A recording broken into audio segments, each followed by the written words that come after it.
warahmatullahi wabarakatuh. Waalaikumsalam warahmatullahi wabarakatuh. Oke, selamat datang pada hari ini. Kita akan masuk ke materi yang berikutnya, yaitu tentang pembelajaran tentang entity relationship diagram. Di mana IRD di sini sudah dijelaskan pada Sutanto Salahuddin bahwa IRD adalah bentuk paling awal sebagai data fisik. Data fisik yang akan menjadi modal kita membuat database. Si Potato juga bilang begini, model entity ini berisi komponen himpunan entitas dan himpunan relasi yang masing-masing dilengkapi dengan atribut yang mempresentasikan seluruh fakta dari dunia yang kita lihat itu menjadi, lebih tepatnya menjadi sebuah diagram, lalu kita akan mengaplikasikannya menjadi database. Bagaimana hal itu bisa terjadi? Kita lihat di bagian bawah sini. Baik, yang pertama ada komponen yang pertama yaitu entitas. Entitas adalah suatu kumpulan objek atau sesuatu yang dapat dibedakan menjadi sesuatu yang unik atau tidak sama dengan yang lain. Ya. Berikutnya yaitu atribut. Atribut ini adalah apa saja properti yang dimiliki oleh entitas itu bisa menjelaskan tentang entitas tersebut. Misalnya ada entitas berupa mahasiswa. Atributnya apa? Yang pasti ada name, nama, tanggal lahir, dan seterusnya. Itu adalah atribut. Nah, atribut di sini terbagi menjadi beberapa hal, banyak sekali. Mulai dari atribut kunci, simple, multi value, komposit, derivatif, sampai atribut yang berikutnya yaitu itu loh, yang pakai crash itu, foreign key, ya. Pakai bahasa Inggris saja biar enak. Atribut kunci bahasa Inggrisnya primary key. Oke, ini komposit. Kemudian ada lagi namanya tuh foreign key yang akan sering dipakai ketika kita akan membuat normalisasi. Setelah ini akan kita bahas normalisasi. Baik, berikutnya adalah relationship, ya. Kemudian indikator type. Berikutnya adalah tentang kardinalitas. Karena di sini saya sudah jelaskan bahwa ada yang namanya one to one, artinya satu entitas itu akan memiliki hubungan dengan satu entitas yang lain. Ada juga satu entitas memiliki hubungan dengan banyak entitas. Contohnya yaitu mahasiswa. Apa contohnya, ada yang tahu? Contoh misalnya yang pertama ini one to one, yaitu satu mahasiswa memiliki satu KTP, ya. Satu mahasiswa memiliki satu name, kurang lebih seperti itu. Kalau satu banyak bagaimana contohnya, ada yang tahu? Satu mahasiswa memiliki banyak mata kuliah. Oke, baik. Contohnya adalah satu mahasiswa memiliki banyak mata kuliah dari persepsi mahasiswa. Baik, kita lanjutin. Bisa juga sebaliknya, yaitu banyak mahasiswa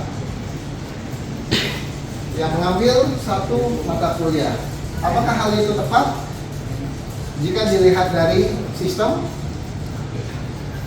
ada lagi satu lagi yaitu many to many. Banyak mahasiswa mengambil banyak mata kuliah. Ini dilihat dari persepsi sebuah sistem. Karena kita merancangnya itu dari persepsi sebuah sistem, artinya kita harus melihatnya dari atas, ya. Kemudian tahap-tahap membuat IRD ada kriterianya. Yang pertama yaitu mengidentifikasi dan tetapkan seluruh entitas yang akan terlibat. Itu satu. Yang kedua, tentukan atribut key-nya. Identifikasi, tetapkan seluruh himpunan relasi. Tentukan kardinalitas, kemudian lengkapi himpunan entitas dan himpunan relasi dengan atribut bukan kunci. Oke? Nah, Untuk pelaksanaan IRD itu dapat kita terapkan pada pembuatan normalisasi. Kita lanjut. Normalisasi. Seperti sudah diketahui, definisi dari normalisasi artinya adalah tak normal menjadi normal. Sesimpel itu, semudah itu. Jadi kita buat hal yang tak normal menjadi normal. Apa contoh hal yang tak normal? Kita mulai dari normalisasi. Nah, normalisasi ini dimulai dari sebuah ide bagaimana caranya menerapkan entitas atribut dari dunia nyata menjadi diagram desain. Tujuannya adalah membuat desain. Apa nama desainnya? IRD. Tujuannya adalah membuat IRD. Kalau IRD sudah jadi, finish. Satu rancangan database selesai. Selanjutnya adalah kalau kita tidak ke praktek, bagaimana dari IRD menjadi database.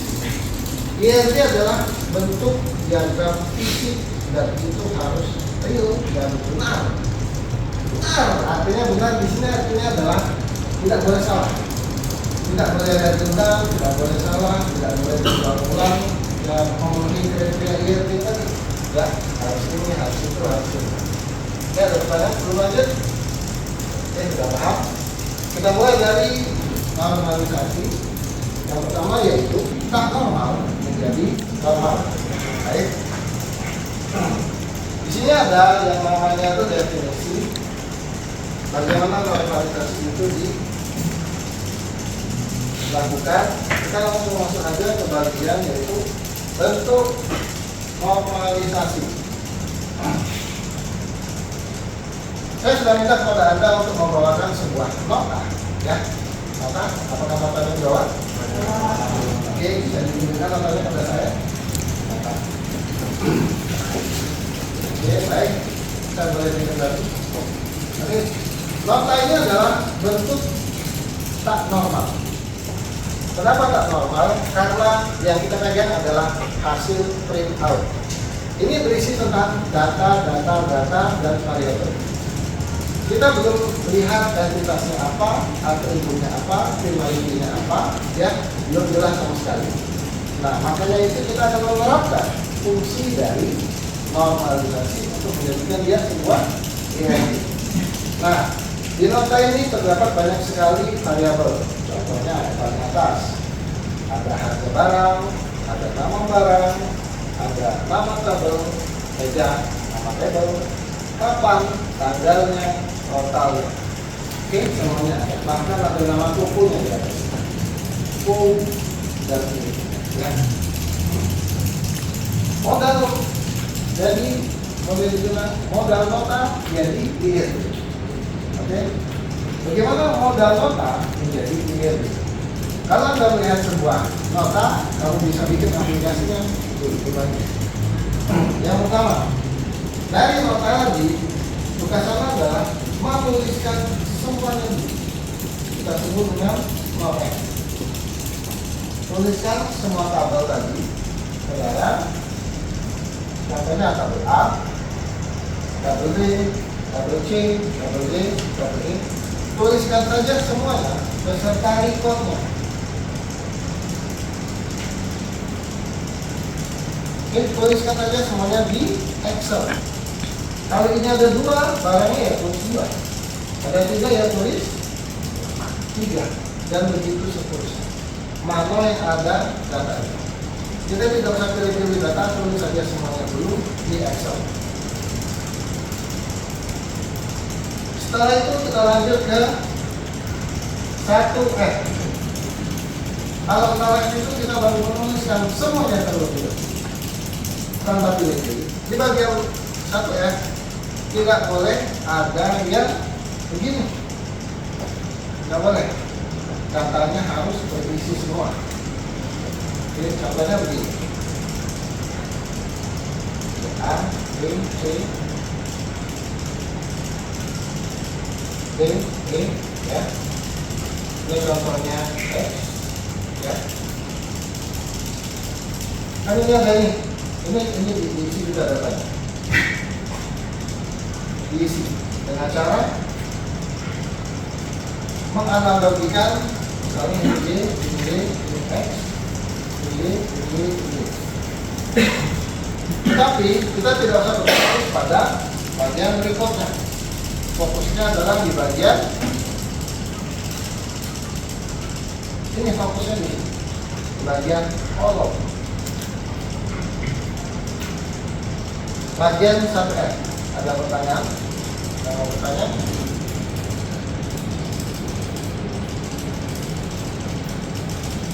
Harus adalah mata juga. Ada angka dalam itu? Ada mata. Ada validasi. Ada. Boleh. Apalagi? Tidak serta-merta belanja keluar kota tidak. ARS. Transkripnya. Sudah rekam belum? Sudah. Kayaknya rekam dulu. Mata. Setelah 1F dibuat, apakah sudah dibuat semuanya di Excel? Sudah ya, dibuat di Excel semuanya. Nah, selanjutnya adalah kita akan menerapkan yang ke berikutnya, yaitu bentuk normal kedua.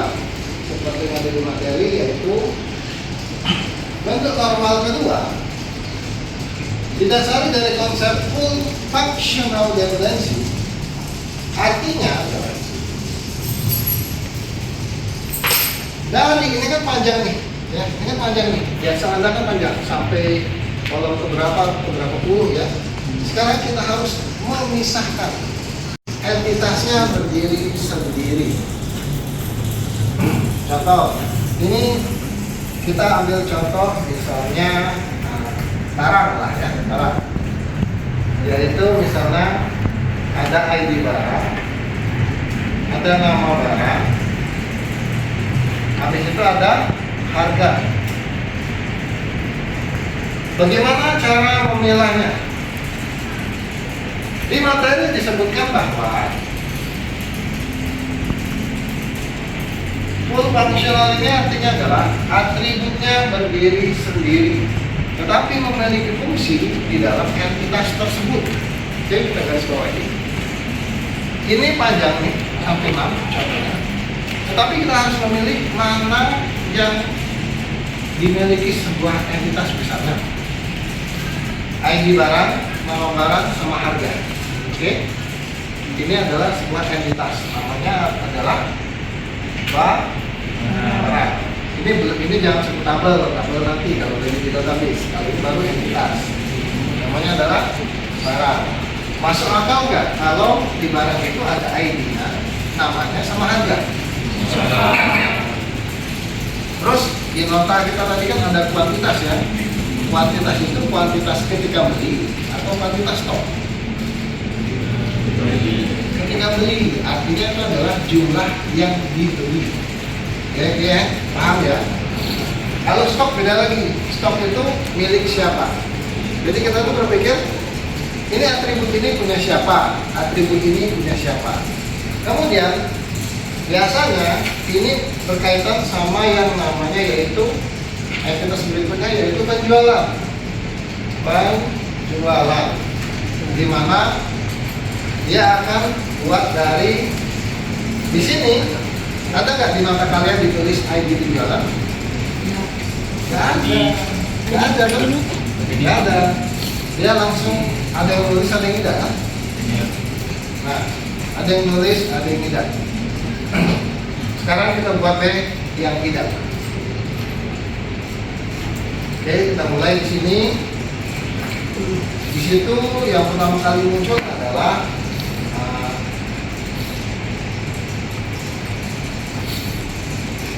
kuantitas ya. Kuantitas. Oke. Ada tanggal beli kan? Ada tanggal beli? Ada apa lagi?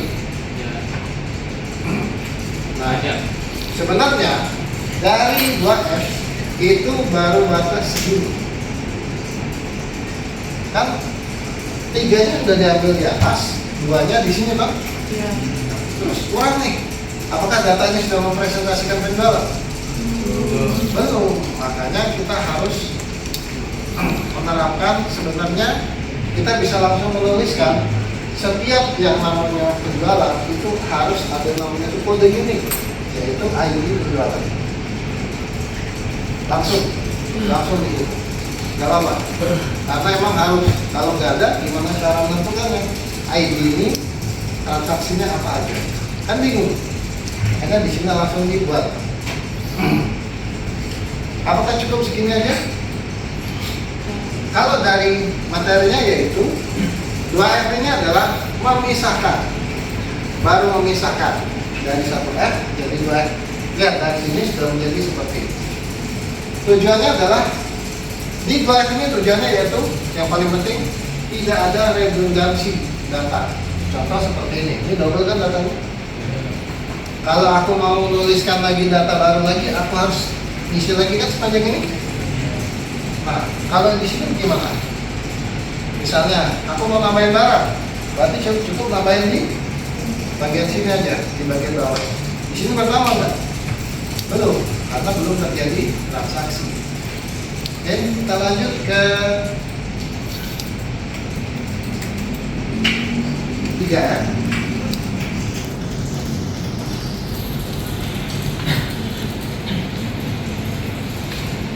Nah, di 3F ini kita akan melibatkan yang namanya pembuatan primary key dan foreign key, di mana pada materi yang kita lihat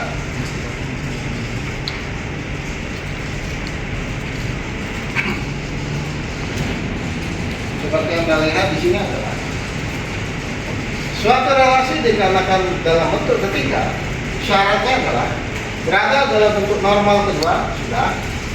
Setiap atribut bukan kunci haruslah tidak memiliki dependensi transitif atau ketergantungan terhadap kunci primer. Oke, kemudian seluruh atribut bukan kunci pada suatu relasi hanya memiliki ketergantungan fungsional terhadap primary key di relasi itu saja. Nah, cara menjelaskan hal ini sederhana, mudah sekali. Contoh, kita mau merelasikan entitas barang dengan penjualan. Bagaimana caranya? ID. Oke, ada yang mau ngomong? Digabung Pak. Oke, ngomong silakan. Digabung. Ada yang mau menyambungkan lagi? Digabung itu maksudnya bagaimana? Ada yang mau lagi menyambungkan?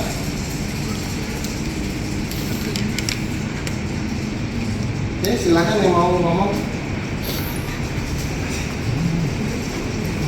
Apa?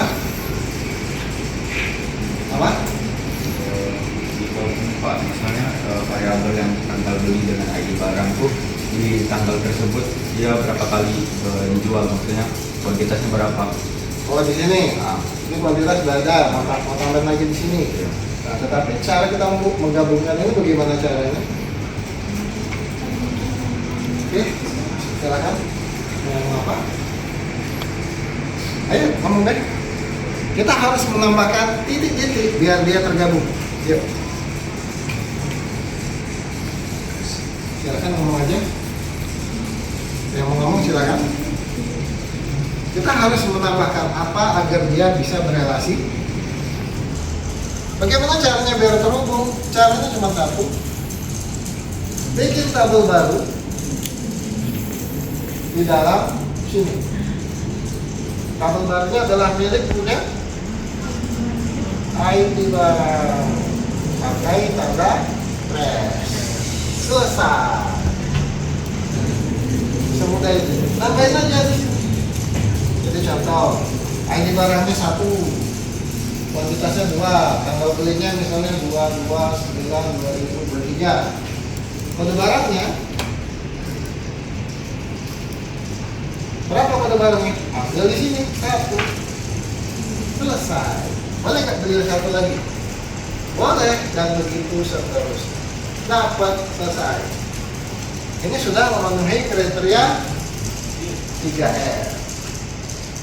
Jikalau 3F sudah mumpuni, normalisasi bisa dihentikan.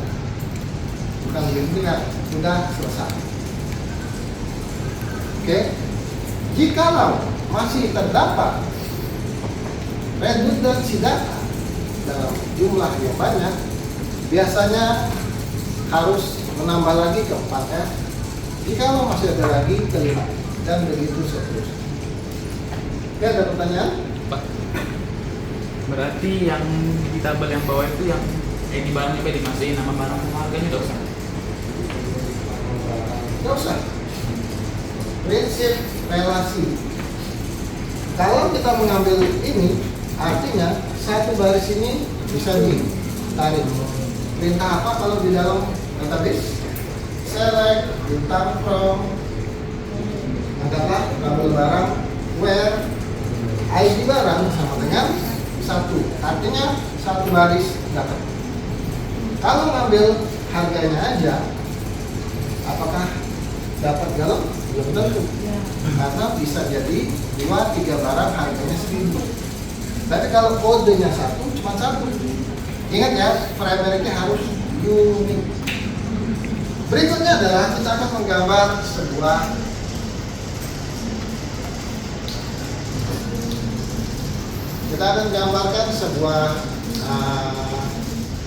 IRD-nya. Saya hapus saja yang ini.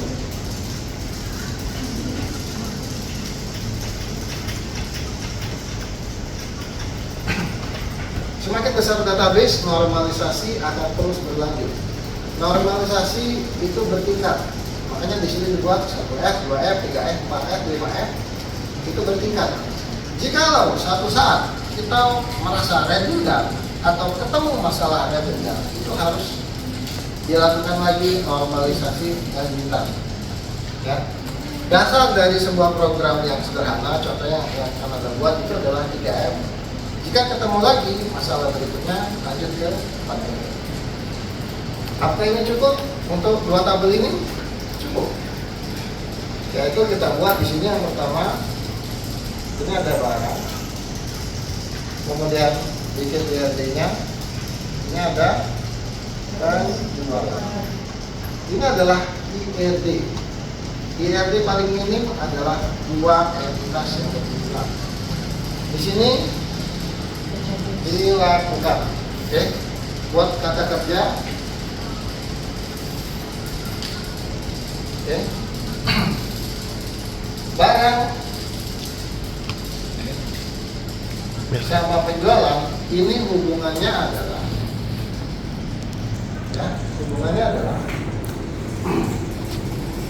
many, satu barang banyak penjualan, atau satu barang atau banyak barang satu penjualan. Mana yang lebih tepat? Banyak Pak.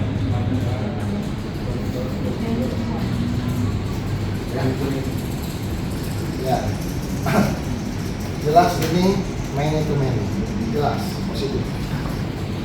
Ya, jelas sekali positif many to many. Nah,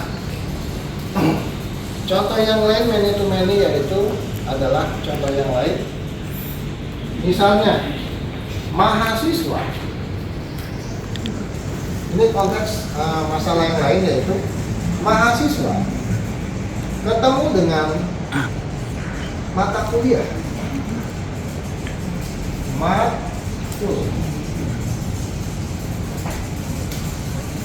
Kata kuncinya adalah mengambil. Ya, mata kuliah, mahasiswa mengambil mata kuliah. Logiknya dari sebuah aplikasi adalah banyak mahasiswa mengambil mata kuliah. Kalau many to many, dia harus melahirkan satu tabel baru wajib, yaitu di sini. Nama tabel barunya adalah K. Karena kalau nggak pakai ini, bagaimana cara menampungnya coba? Bagaimana cara menampungnya? Ya.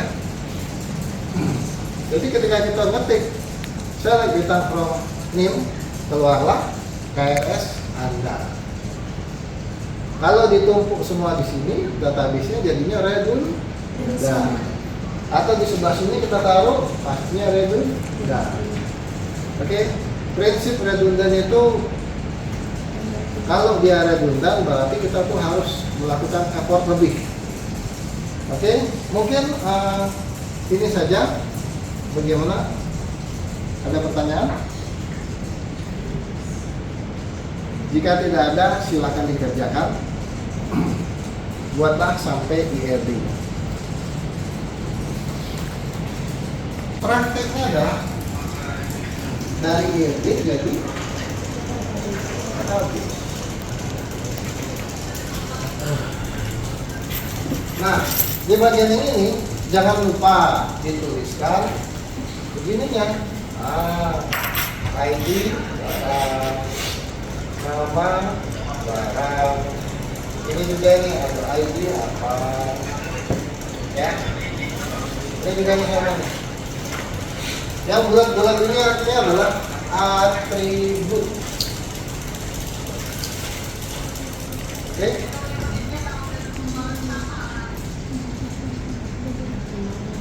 Ada pertanyaan? Silakan buat semuanya di Excel. Ya. Namanya apa ya? Tidak. Sudah paham toh? Insyaallah. Oke, silakan dibuat. Coba lihat mana pekerjaannya.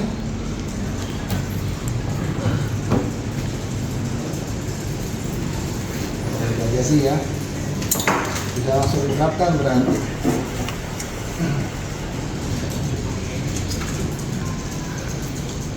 Oke, udah masuk ke bagian 3F. Bagus. Setelah itu bikin diagram. Nah, untuk membuat diagram, Anda mau cara mudah atau cara sulit? Cara mudah. Jadi ada yang mau cara sulit, ya? Cara mudahnya begini. Sekarang saya tanya, apakah semuanya sudah ada Visio? Visio sudah ada semuanya, Visio? Microsoft Visio ada? Tidak ada. Bizagi ada? Ada. Ada Bizagi. Ada satu lagi, misalnya Anda tidak punya semuanya. Ada satu yang paling simpel, yaitu namanya Draw.io. Ini sudah tahu belum? Udah. Nah, di Draw.io bikin seperti ini sangat mudah. Kemudian di Draw.io juga kita tuh bisa membackup filenya, kemudian kita simpan di hard disk jadi, di laptop kawan jadi, di WA pun jadi. Jadi kalau suatu saat butuh tinggal buka. Oke. Memang harus connect internet, tetapi di sini sangat mudah bikin ini. Apalagi dia yang bagian paling repot itu adalah ini loh. Nah, ini yang paling repot. Ya, ini paling repot. Jangan sekali-kali bikinnya di luar. Itu amazing namanya ya. Oke?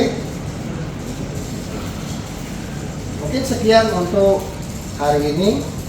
Silakan Anda kerjakan untuk mendesain IRD ini.